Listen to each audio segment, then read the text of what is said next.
मध्य प्रदेश के क्रांतिकारी अजर अमर राष्ट्रीय कवि महेश व्यास राजा के कृतित्व व्यक्तित्व पर केंद्रित एक कार्यक्रम में राजा जी के सुपुत्र प्रवीण व्यास ने उनसे जुड़े संस्मरण सुनाए और वर्ल्ड मीडिया के प्रधान संपादक राजकुमार हंस के सवालों के जवाब दिए। इस आयोजन का ब्यौरा इस प्रकार है। वर्ल्ड एक्सप्रेस चैनल में हम समस्त दर्शकों का हार्दिक अभिनंदन करते हैं। आज बड़े सौभाग्य की बात है कि हम एक ऐसे महान कवि के बारे में आपको बताने जा रहे हैं जो मध्य प्रदेश का प्रतिनिधित्व ऑल इंडिया मतलब अखिल भारतीय स्तर पर करते रहे। उनका शुभ नाम है महेश राजा, जो कि महेश व्यास के बाद बने राजा और कवि राजाओं के रूप में प्रसिद्ध रहे। अखिल भारतीय कवि सम्मेलन उन्होंने पढ़े। कवि नीरज जी उनके काफ़ी अच्छे मित्र रहे और उन्होंने काफ़ी क्रांतिकारी कविताओं का सृजन किया। माता जी आज उपस्थित हैं, जो कि महेश राजा जी की धर्मपत्नी हैं। वो लगभग 96 वर्ष की हैं, है ना भैया जी? और क्या नाम है उनका? श्रीमती सुंदरबाई व्यास। हम उनके सुपुत्र प्रवीण व्यास जी, जो कि एक अच्छे वरिष्ठ कवि हैं, उनके परिवार में बैठे हुए हैं। प्रवीण व्यास जी से साक्षात्कार हम लेने जा रहे हैं और ये साक्षात्कार आपको काफ़ी अच्छा लगेगा। जिस प्रकार गीतकार रामचंद्र द्विवेदी प्रदीप मध्य प्रदेश के रहे, बड़नगर के, और जिस प्रकार लता मंगेशकर जी अहिल्यानगर की रहीं, उसी प्रकार मध्य प्रदेश धार के महेश राजा जी और इंदौर के महेश राजा जी ने काफ़ी नाम आलोकित किया साहित्य और काव्य क्षेत्र में। हम आज उनके काव्य का सादर स्मरण करते हैं और मिलवाने जा रहे हैं आपको प्रवीण व्यास जी से। व्यास जी, आपका स्वागत है वर्ल्ड एक्सप्रेस चैनल में। पहला प्रश्न हमारा आपसे ये रहेगा कि आप महेश राजा जी, जो आपके पूज्य पिताजी रहे हैं, उनके बारे में क्या बताना चाहेंगे हमारे दर्शक? आदरणीय श्री महेश राजा सिर्फ मेरे पिता ही नहीं रहे, मेरे दोस्त गुरु सब कुछ रहे। उन्होंने जीवन जीने की कला मुझे सिखाई और बचपन से लेके जब तक वो जीवित रहे मुझे मित्र के तरह उन्होंने पालन पोषण किया। सुबह 4 बजे मुझे उठा देते थे और 5 बजे हम साथ में घूमने जाते थे। इसी उनकी दिनचर्या रही। और कई कवि गोपाल दास नीरज से लेकर सोम ठाकुर वगैरह, ये सभी उनसे बहुत अच्छे परिचित, बड़ा याराना रहा उनका। गोपाल दास नीरज ने राजबाड़ा के मंच से ये शब्द कहे थे कि अब धार को राजा भोज के नाम से कम महेश राजा के नाम से ज़्यादा जाना जाता है। क्या बात है। आपसे एक प्रश्न और कि उनसे आपने क्या सीखा? साहित्य सृजन उन्होंने किया, क्रांतिकारी कविताएं लिखी। एक कविता हमें याद आता है कि उन्होंने सावधान नाम की कविता लिखी, जो आज भी आपके दिलों को आंदोलित करेगी और आपको झकझोर देगी। मंजर कसी, जिसको कहा जाता है काव्य में चित्रमयता स्थापित करना, ये उनके काव्य का एक बड़ा भारी सद्गुण रहा।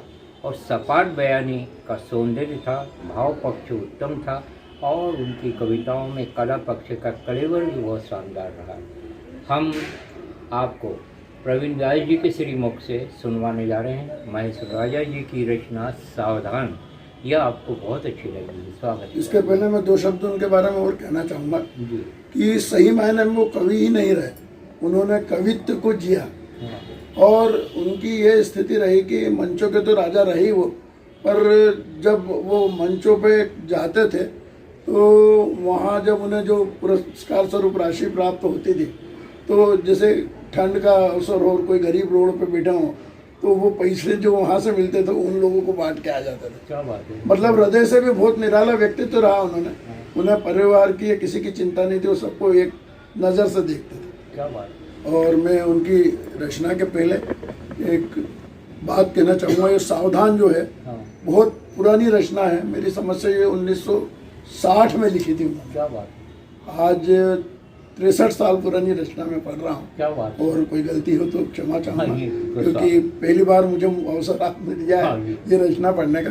तो मैं शुरू करता हूँ कि सावधान अब अंधकार इतना बढ़ जाने वाला है, सूरज पर भी कुछ वर्षों में पर्दा पड़ जाने वाला है। सावधान सावधान अब अंधकार इतना बढ़ जाने वाला है, सूरज पर भी कुछ बरसों में पर्दा पड़ जाने वाला है। सावधान, ये मंदिर मस्जिद गिरजा और गुरुद्वारे, ये राम रहीम मसीहा सतगुरु के प्यारे, अस्मत से खेल रहे सावित्री सीता की, झूठी सौगंधे खाते हैं ये गीता की। क्या बात है, वाह वाह। ये शस्य श्यामला धरती के स्वामी बनकर, जिनके कंठों से लहू उतरता है छनकर, वाह वाह। ये आज धर्म के ठेकेदार कहते हैं, जो सत्य अहिंसा का अवतार बताते हैं, जो सत्य अहिंसा का अवतार बताते हैं। ईमान बेच चांदी के बल पर ऐठ गए, गीता कुरान का गोल गरा पी बैठ गए। लोग गांधी का कफन बेच डाला गांधी के बेटों ने। क्या बात है, वाह। लोग गांधी का कफन बेच डाला गांधी के बेटों ने, वो आदम का दस्तूर मिटा डाला आदम के बेटों ने। इनके पापों से बना नाग, इनके पापों से बना नाग सबको डस जाने वाला है, सूरज पर भी कुछ वर्षों में पर्दा पड़ जाने वाला है। सावधान सावधान, अब अंधकार इतना बढ़ जाने वाला है, सूरज पर भी कुछ वर्षों में पर्दा पड़ जाने वाला है।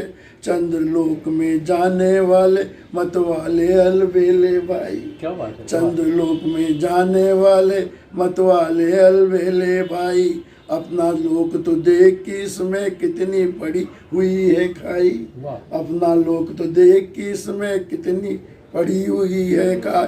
देख कितने राष्ट्र खून के प्यासे धन के भूखे हैं, ओठों पर है विश्व प्रेम के गीत मगर दिल रूखे हैं। वाह वाह। ओठों पर है विश्व प्रेम के गीत मगर दिल रूखे। सावधान, यदि अंधकार हो जाएगा, हाँ। निश्चित काया से प्राण अलग हो जाएगा। वाह। ये सोने की ईंट नोट के ढेर नाज के बोरे, हाँ। अंधकार में नहीं दिखेंगे फिर इनको कैसे सोरे। क्या बात। अंधकार में नहीं दिखेंगे के फिर इनको सोरे।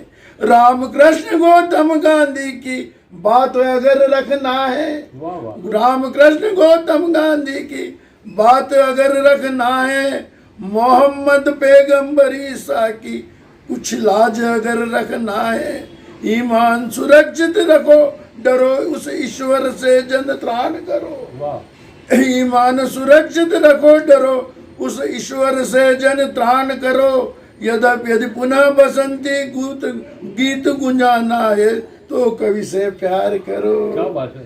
तो कवि से प्यार करो, चेतो वरना ईश्वर का, हाँ। चेतो वरना ईश्वर का, एटम गिर जाने वाला है। वाह वाह। सूरज पर भी कुछ वर्षों में पर्दा पड़ जाने वाला है। क्या बात है, वाह वाह वाह। क्या बात है, क्या कविता है, क्या गीत है। बहुत बढ़िया। कविता कभी मरती नहीं, वो खत्म नहीं होती। जिस प्रकार आत्मा का अंत नहीं होता, परमात्मा हर हमेशा रहते हैं, वैसे काव्य भी हर हमेशा रहता है। साहित्य की इज्जत होती है काव्य की। हम धन्यवाद देना चाहेंगे महेश व्यास जी की इतनी अच्छी रचना, जो कि करीब 63 साल पुरानी है। व्यास जी, हम आपसे जानना चाहेंगे, आपके पिताजी गुरु जी रहे, तो एक गुरु होने के नाते उनके बारे में आप क्या बताना चाहेंगे। जैसे गुरु रहे वो, कि उन्होंने कभी बेटा समझा नहीं, हाँ। सिर्फ शिष्य समझ के चले, हर बार हाथ उंगली पकड़ के। ज्ञान उन्हीं से पाया है, जो फिलासफर वाली जिंदगी में भी जी रहा हूँ, उन्हीं का दिया है। उन्होंने सिखाया दिल साफ होना चाहिए, हृदय साफ होना चाहिए, कभी किसी इस चीज़ को कभी अपना नहीं समझना चाहिए, बुराई भलाई अपने जीवन में होना नहीं चाहिए। ये शिक्षा उन्होंने दी है। और काव्य पाठ करना, रचना लिखना, कवि मैं उनके आशीर्वाद से ही बना हूँ। और शायद आप उनके चेहरे में और मेरे चेहरे में देखेंगे तो करीब 70% लोग मेरे चेहरे पे होंगे। क्या बात है। ये देखिए, ये हमारे महेश राजा जी की गुणवत्ता थी कि आज उनके काव्य को हम याद कर रहे हैं, स्मरण कर रहे हैं। और कितनी क्रांतिकारी कविता, और वास्तव में सूरज पर पर्दा पड़ ही रहा है जब जिस समय रूस और यूक्रेन में युद्ध हो रहा हो, बारूद उड़ रही हो, बम के धमाके हो रहे हो, मणिपुर अराजकता की आग में जल रहा हो, सांप्रदायिक एकता को भारी खतरा पैदा हो गया, तो ऐसे समय हमें याद आते हैं महेश राजा जी। उनके खान पान के बारे में आप क्या बताना चाहेंगे? उनका सौम्य स्वभाव, विनम्र स्वभाव, सैद्धांतिक जीवन, उनका खान पान। उनका जीवन पानी के रेले की तरह रहा है, जिसमें मिल जाए उस तरह के हो जाते थे वो। हाँ। वो गरीब अमीर में कोई फर्क नहीं समझते थे। हाँ। हर व्यक्ति को अपना ही समझते थे। अतिथि सत्कार के बहुत ज़्यादा वो थे वो। और कोई भी व्यक्ति अगर घर आ जाए तो भूखा नहीं जाता था। कई बार उनके मित्रों की, जैसे कवियों की बस, कार वगैरह कई जगह कवि सम्मेलन से आती थी, तो माता जी के सामने ला के खड़ी करते थे। हाँ। और सबका खाना घर में बनता, इतने सरल रहते थे। हाँ। मतलब परिस्थितियां ऐसी थी कि उन्होंने कभी ये समझा ही नहीं कि अब कौन परा है कौन अपना है। हृदय के बहुत साफ हृदय आदमी, गंगा जल की जैसे थे वो। और मन में कभी कोई बात नहीं रखते थे, साफ हृदय। अंदर उनके कुछ नहीं रखता था, मेल रखते ही नहीं था, इस तरह के आदमी थे। एक रचना हम व्यास जी की और सुनवाना चाहेंगे, और कविता का नाम है मौत क्या है, नींद है आराम की। रचना में पापा की ओर पढ़ देता हूँ। इसका शीर्षक है मौत क्या है, नींद है आराम की। मौत क्या है, नींद है आराम की। हाँ। माफी चाहूंगा इसके पहले, मेरा एक्चुअल में गला खराब है। हाँ। और आज हमारे हंस साहब जो हैं यहाँ पधारे हैं, और उनके आदेश की अवहेलना मैं नहीं कर सकता। मेरे बुजुर्ग भी हैं और पापा के साथ रहे हैं, तो वो मैं इसलिए उस आदेश का पालन कर रहा हूँ। गले पे ध्यान नहीं देते हुए शब्दों पे ध्यान देंगे। क्या बात है। कि मौत क्या है, नींद है आराम की, जिंदगी मंजिल सुबह और शाम की। इसलिए जब तक जियो चलते रहो, नोक पर कांटों की तुम पलते रहो, व्यर्थ चिंता की चिंता में मत जलो तुम, बन के पानी हिमकणों से मत गलो तुम। हम मुसाफिर है, हमारा घर नहीं, कब चले जाएंगे कुछ खबर नहीं, व्यर्थ के झूठे ये बंधन तोड़ दो, आज फिर इंसान से इंसान के दिल जोड़ दो। हे कसम तुमको खुदा की और तुमको राम की, मन बड़ा चंचल भटकता ही रहेगा, और चल रे और चल कहता रहेगा। बांधना होगा तुम्हें बन साधना से, मुक्त जीवन को करो आराधना से, प्यार के पथ पर चलो जग को चलाओ, आज के भूले पथिक को पथ दिखाओ। सत्य जानो तुम यहाँ भगवान हो, कि जहाँ रोता तड़पता और विवश इंसान हो, आह से निकले ध्वनि सतनाम की, जिंदगी मंजिल सुबह और शाम की। मौत क्या है, नींद है आराम की, जिंदगी मंजिल सुबह और शाम की। वाह वाह, क्या बात। एक 4 लाइन में हाँ जी, सुनाइए। उनके शौक मौज, उनके आदतों के हिसाब से सुनाना चाहता हूँ। एक मुक्तक है 4 लाइन का। हाँ। कि मेरी कमजोरियाँ उनकी ताकत बनी।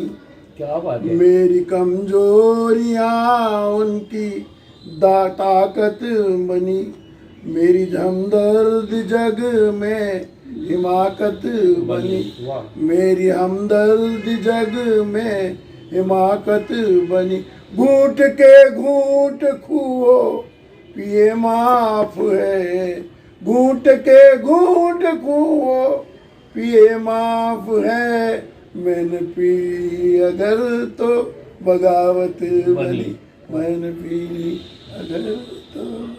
क्या बात है, वाह वाह। प्रवीण व्यास जी, आपका स्वागत है। आप एक गीतकार हैं, तो हमारे दर्शकों को आपकी भी एक रचना हम सुनवाना चाहेंगे। स्वागत है आपका। मैं एक रचना अपने पढ़ना चाह रहा हूँ जी उसका थोड़ा सा एक मिनट का मैं थोड़ा सा वर्णन करना चाहूँ। जी। मैं कवि हूँ। 50 मैं मतलब 65 से रचना लिख रहा क्या हूँ, 9 साल की उम्र से। हाँ और ये पहला मुक्तक जो मैंने लिखा था, ये रचनाएं तो मैंने बहुत लिखी, बच्चों के लिए लिखता था उस समय में। और ये पहला मुक्तक मैंने 19 वर्ष की एज में लिखा था। जी और धार में निसार अहमद साहब के यहाँ वो कार्यक्रम था, उसमें पढ़ा था। तो मैं ये कहना चाहूँगा कि मेरी बेटी, उसकी शादी जब होने लगी तो उसके कई दिनों पहले से वो मुझसे कहती थी कि पापा मेरे लिए कब लिखोगे। हाँ, क्या बात। तो मैंने कहा बेटा जिस दिन तेरी शादी होगी उस दिन मैं वो रचना पढ़ूंगा, तेरे लिए लिखूंगा। तो वो ये रचना मैंने बेटी के लिए लिखी है। दूसरी मेरी 2 बेटी है और ये दूसरी बेटी मैंने लिखी है। देखिए आप, मैं चाहूँगा आशीर्वाद आपका। क्या बात है। कोशिश की है, बचपन से पैदा होने से लेकर शादी तक का वर्णन मैंने करने की कोशिश की कि बेटी क्या होती है। क्या बात। तो वो मैं प्रस्तुत करना चाहूँगा स्वागत है बेटी का। कि पहले सरस्वती आई घर में, हाँ अब लक्ष्मी जी आई है। वाह। पहले सरस्वती आई घर में, अब लक्ष्मी जी आई है। खूब मिठाई बांटो घर घर, दूसरी बेटी आई है। वाह। खूब मिठाई बांटो घर घर, दूसरी बेटी आई है। फूलों सी नाजुक नाजुक वह मखमल जैसी कोमल है। वाह। फूलों सी नाजुक नाजुक वह मखमल जैसी कोमल है। परियों जैसी सुंदर सुंदर मुखड़े से वह श्यामल है। हाँ। परियों जैसी सुंदर सुंदर मुखड़े से वह श्यामल है। धीरे धीरे बड़ी हो रही घुटनों के बल चलती है। धीरे धीरे बड़ी हो रही घुटनों के बल चलती है। मुस्काती है मुझे देखकर खूब ठिठोली करती है। मुस्काती है मुझे देखकर खूब ठिठोली करती है। स्कूल नहीं जाऊंगी पापा मम्मी से लिपटी रहती। स्कूल नहीं जाऊंगी पापा मम्मी से लिपटी रहती। मगर डपट कर जब भिजवाते झूठा रोना रोती रहती। मगर डपट कर जब भिजवाते झूठा रोना रोती रहती।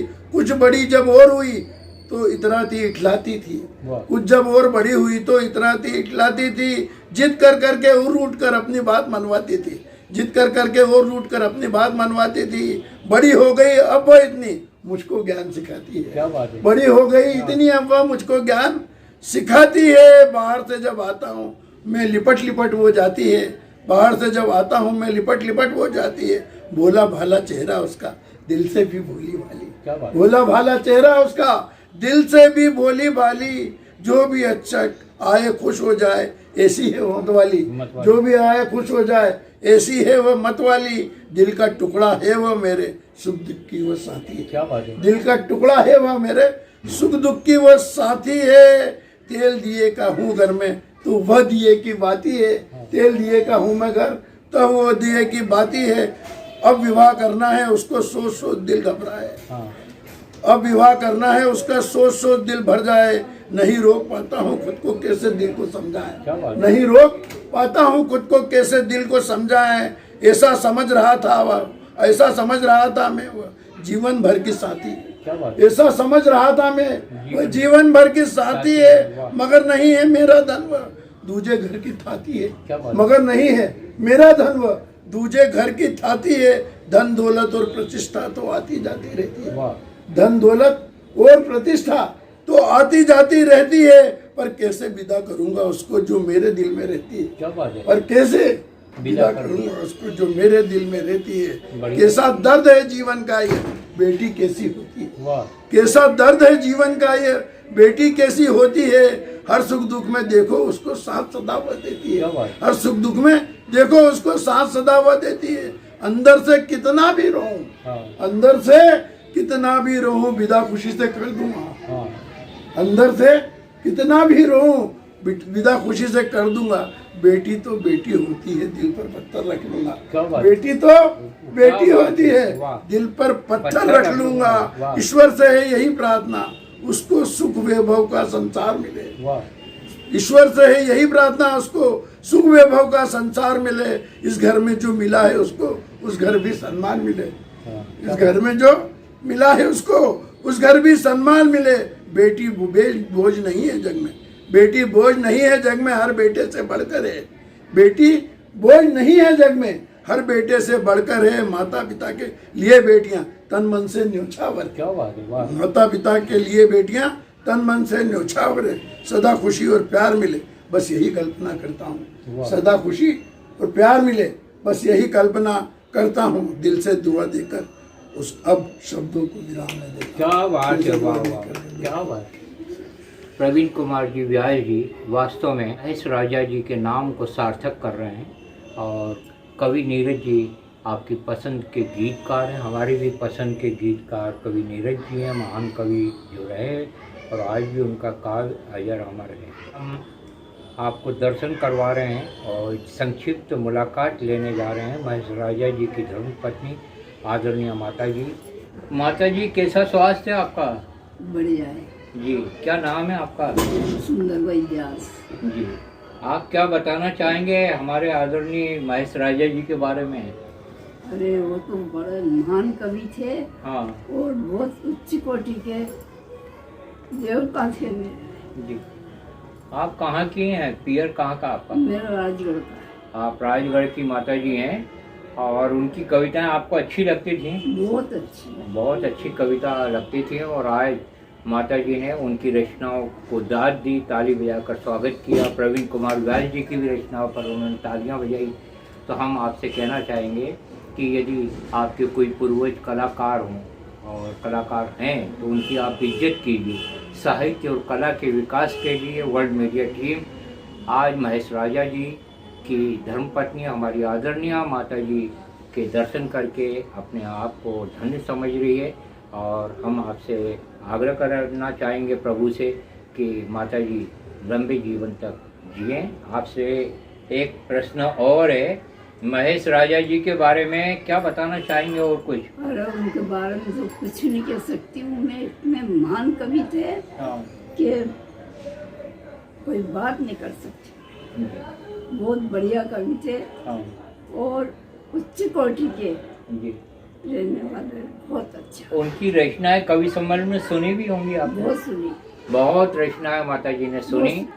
हम आपको मिलवाने जा रहे हैं प्रवीण कुमार व्यास जी की श्रीमती जी से। आप महेश राजा जी की बहू हैं, आपका क्या नाम है? शिप्रा व्यास। जी, आप इस घर में आए तो महेश राजा जी की रचनाएं, प्रवीण व्यास जी की रचनाएं सुनने पर आपको कैसा लगता है? बहुत अच्छा लगता है, कविता एकदम दिल को छू जाता है। जी, आप कहाँ के हैं? मैं राजगढ़ डिस्ट्रिक्ट में जीरापुर तहसील। महेश राजा जी का छोटा सा परिवार है। अब हम आपको मिलवाने जा रहे हैं नमन व्यास जी से। आइए, आपके दादाजी के बारे में आप जब सुनते हैं तो कैसा लगता है आपको? बहुत गर्व महसूस होता है। पहले तो एक थोड़ा सा गर्व के साथ साथ एक दुख या एक रिग्रेट भी रहता है कि हम मिल नहीं पाए उनसे, या क्योंकि काफ़ी लोगों से जब हम धार में रह रहे थे इतने टाइम तक, तब काफ़ी लोग उनके बारे में आकर बात करते थे और उनके जो किस्से सुनकर हमको काफ़ी गौरवान्वित महसूस होता था। तो एक अलग ही माहौल के कवि थे वो। ऐसा बोलते थे कि जब वो स्टेज पे होते थे उसके बाद कोई और कवि वहाँ पर स्टैंड आउट नहीं करता था उनके आगे। तो ये काफ़ी बड़ी बात है। और हाँ, ये था कि एक अफसोस है कि उनसे नहीं कभी मतलब मिलने का और उनसे कभी उनके साथ रहने का सौभाग्य मुझे नहीं प्राप्त हुआ। बाकी हाँ, बहुत गर्व महसूस होता है जब उनके बारे में बात। जैसा आपके दादाजी महेश राजा जी जो कि एक बहुत जाना पहचाना है देश का नाम, अच्छी कविताएं उन्होंने लिखी। आपके पिता श्री प्रवीण कुमार जी व्यास जी, इनके साहित्य को आगे बढ़ाने में आपका योगदान रहेगा? 100% बिल्कुल रहेगा, योगदान रहेगा और कोशिश करता रहता हूँ मैं भी। पर जो आज साहित्य की स्थिति है वो काफ़ी निचले स्तर तक आ चुकी है। हाँ। जो बातें मुझे पहले सुनने में आती थी कि ऐसे सम्मेलन होते थे और ऐसा माहौल हो जाता था, पर आजकल टीवी, इंटरनेट, मोबाइल, जो कवि है वो बहुत सारे कवि, मतलब मैं ये नहीं कहना चाहूँगा कि, पर कवि खुद भी अपने आप में इस चीज़ के जिम्मेदार हैं। कहीं ना कहीं वो माहौल और जो एक पूरा एक गर्व महसूस होता था कवि होने का, वो आजकल बहुत सारे कवियों ने खुद से भी, आज आप देखें तो एक वल्गैरिटी आ गई है। पहले कविता सुनना मतलब एक परिवार के साथ में कविता सुनना एक माहौल होता था, एक अच्छी आपका समय जाता था उस टाइम पे। आजकल ऐसा हो गया है कि वल्गैरिटी बहुत ला दी है कविताओं में, तो आजकल कहीं ना कहीं परिवार और ये भी थोड़ा सा हेजिटेट होता है सुनने में। बाकी मेरी पूरी कोशिश रहेगी कि जो दादाजी की कविताएं, जो पापा की कविताएं हैं, इसको मैं आगे तक पहुंचाऊं। और इसके लिए हम लोग एक प्लान भी कर रहे हैं पापा के साथ कि सभी कविताओं का एक पूरा साथ में लेकर एक अच्छी पुस्तक में उसको डाला जाए, जिसके वो आगे और अभी भी जो युवा पीढ़ी है वो भी उसे सुने। क्योंकि ये कविता, जैसे पापा ने बताया, 1960 की कविता, आज आप नए कवियों को सुन लें, आप पुराने कवियों को सुन लें, ये कविता और ये जो कह सकते हैं कि जो शब्द का इस्तेमाल, और जो आपने जैसे बताया कि आज भी हालात वही है कि सूरज पे पर्दा डलने वाला है, तो ये कुछ हद तक क्या बोल सकते हैं, बिल्कुल पूरी तरह से सत्य साबित हुआ। तो ये कविता 1960 की नहीं लगती है, ये 2023 की ही लगती है।